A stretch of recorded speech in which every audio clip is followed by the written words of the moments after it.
విధంగా మెమోరియల్ గా ఏదైనా చేద్దాము. స్వామి యొక్క విగ్రహం ఏర్పేళ్ళు మనకు పెడితే చాలా బాగుంటుంది. కనీసం మీరు దానికి ఆర్చి కూడా కట్టలేదు.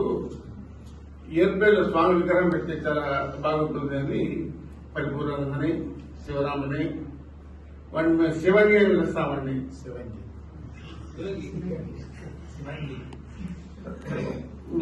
మీరు ఏమి అనుకోకపోతే వాళ్ళు సన్యాసి రూపంలోనే సంసారులు.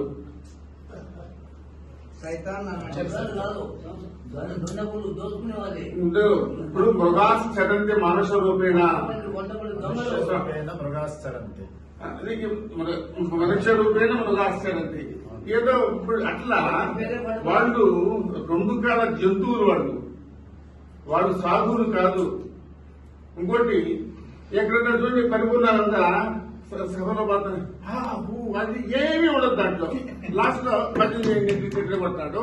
నవ్వుతో షర్ట్ అంటాడు. దరిద్రం కొన్నాకుండా సాధువులు స్వామి క్షమించండి.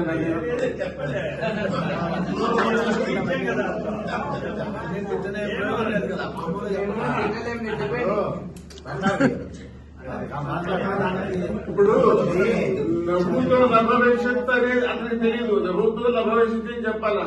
నవ్వుతో నభవిష్యత్. వాళ్ళు నిరక్షర పుక్షులండి. కౌముని చదువుకుంటే కదా. కౌముది కాదు కదా సార్, వాళ్ళకి అర్థం కదా సార్. కౌముది సార్, కౌముది అంటే వాళ్ళకి అర్థం కన్యాకుమారిలో ఎవరైనా అమ్మాయి అనుకుంటారేమో. అది కూడా వస్తుంది. ఈ విధంగా వెళ్ళి అడిగామండి. వెళ్ళి విగ్రహం పెడతామండి, మీరు పర్మిషన్ మీరే పెడితే బాగుంటుంది. లక్ష్మీ లేకుందంట ఆయన కూర్చుంటాడు. కుప్పలు కుప్పలంట. అయితే ఒప్పుకుంటామండి.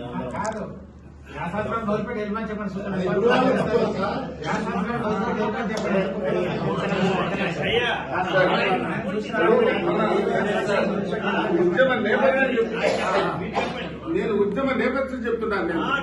ఉద్యమ నేపథ్యం మీరు పెద్దవాళ్ళు వద్దంటే మానేస్తాను.